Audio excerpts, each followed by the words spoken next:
안녕하세요 여러분, 드디어 겨울왕국2가 개봉했습니다. 후! 개봉하자마자 조조로 보고 왔는데요. 우선 영화가 정말 재밌습니다. 우선 영화를 보고 몇 가지 포인트가 눈에 띄었는데, 이번 영상에선 최대한 스포일러 없이 리뷰식으로 이야기를 해보려 합니다. 우선 내용적인 부분부터 이야기하자면, 이번 영화는 사실 예고편이 상당히 파격적이었죠. 시작부터 아렌델이 위기에 빠지는 예고편으로 거기에 불, 바람, 땅, 물을 중심으로 자연재해가 발생하는 연출을 보여 많은 유튜버분들이 4원소설을 추측으로 한 분석을 내놓으셨죠. 그렇기에 이번 겨울왕국2가 조금 무겁게 영화가 진행되나 했는데, 역시 디즈니는 애니메이션 한정 실망시키지 않습니다.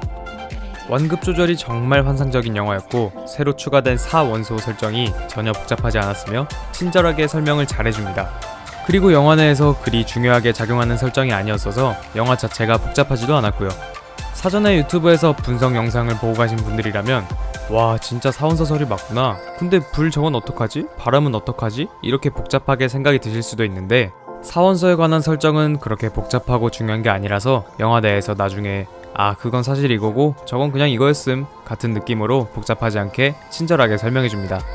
마블 영화나 히어로 영화처럼 설정 하나하나가 중요하게 작용하는 떡밥놀이에 익숙해지신 분들이라면 조금 시시하게 느껴질 수도 있지만, 디즈니 애니메이션은 태생 자체가 주 관객층이 어린이들이다 보니 이렇게 가는 게 맞다고 봅니다. 또 개봉 전 궁예 분석들 중 엘사의 능력이 유전이라는 썰도 있었는데, 엘사의 마법에 관한 근원도 역시 디즈니라는 말이 나오게 정말 특별한 메시지와 의미를 담아서 풀어냈는데요. 몇몇 리뷰어분들이 겨울왕국을 너무 마블 영화 보듯이 분석하신 게 아닌가 하는 생각이 드네요. 미노타우루스님이 성지로 만드신 리뷰 영상은 다시 봐도 소름이더라고요. 아무튼 엘사의 마법에 관한 근원을 다루는 방식이 정말 디즈니스러웠다 할 수 있고, 식상하지 않게 어떻게 보면 창의적으로 잘 풀어냈다고 생각이 듭니다. 그리고 또 이번 영화에선 안나에 대한 이야기를 빼놓을 수가 없는데요. 이전까진 뭔가 엘사에 비해서 캐릭터 정체성이 애매하다는 느낌을 받아왔는데, 이번 겨울왕국2에선 안나 또한 캐릭터의 정체성이 확고해집니다. 엔딩이 이런 전개가 될 거라고는 상상도 못했는데, 어떻게 보면 예상 가능했을 수도 있지만 아무도 예상하지 못했던 디즈니의 장점을 살린 결말이었다고 생각합니다. 또한 크리스토프도 캐릭터성이 더욱 확고해지는데요. 겨울왕국 1편에선 조연 같은 느낌이었지만 이번 2편에선 완벽한 왕자님 롤을 소화해내며 크리스토프만의 매력을 제대로 보여줬다는 생각이 듭니다. 일단 크리스토프 성우인 조나단 그로프의 더빙과 노래였기에 저는 정말 팬으로서 그냥 좋았습니다. 겨울왕국에선 레리꼬를 통해 엘사의 정체성을 보여줬다면, 겨울왕국2에선 로스트 인 더 우즈를 통해 크리스토프의 정체성을 제대로 보여줍니다. 그리고 엘사 또한 1편에선 레리꼬를 통해 엘사의 캐릭터성을 표현했다면, 이번 2편에선 Show Yourself를 통해 또 한번 엘사를 표현하는데요. 이번엔 어떤 모습의 엘사가 등장하는지 주목하시는 게 관람 포인트라고 생각합니다. 스토리 전개에 있어 완급 조절도 너무나 훌륭했습니다.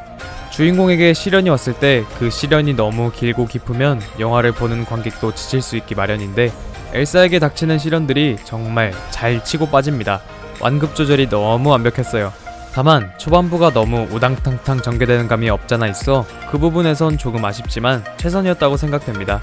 그리고 연출과 그래픽이 정말 너무나도 완벽했습니다. 그래서 이제 시각적인 부분을 얘기해 볼 건데요. 우선 겨울왕국 1편에 비해서도 5년이나 흘러서 그런지 정말 그래픽적으로 발전이 보였습니다. 겨울왕국 1편만 해도 정말 완벽에 가까운 그래픽이었는데, 겨울왕국 2 같은 경우 정말 완벽을 뛰어넘은 환상에 가까운 그래픽이라고 생각됩니다. 특히나 4가지 원소인 물, 불, 바람, 땅에 대한 연출이 너무나도 환상적이었고, 그 연출에 따라오는 그래픽이 엄청나서 겨울왕국2를 보고 와서 이를 다시 보니 되게 부족해 보이더라고요. 5년 동안 정말 AI의 발전도 비약적이었고, AI를 기반으로 한 그래픽 기술들이 생겨나 이렇게 멋진 결과물을 낳았다고 생각이 됩니다. 특히나 엘사가 해변가에 있는 장면에선 바다가 정말 실제 바다처럼 보일 정도로 그래픽이 너무나도 뛰어나더군요. 종합적으로 이야기해보자면 겨울왕국2는 정말 복잡할 거 없이 보이는 그대로 즐기기 너무나도 좋은 영화인 것 같습니다. 담고 있는 메시지 또한 깊게 생각할 필요도 없이 딱 알 수 있고, 그래픽이나 연출, 스토리의 진행 다 너무 매끄러워서 영화를 정말 편하게 즐겁게 볼 수 있었습니다. 영화를 보며 어느 점에 특별히 주목해야 하고 뭘 알고 가야 하고 그럴 것 없이 그냥 영화관에 가셔서 있는 그대로 즐기시면 되는 게 이번 겨울왕국2라고 생각됩니다.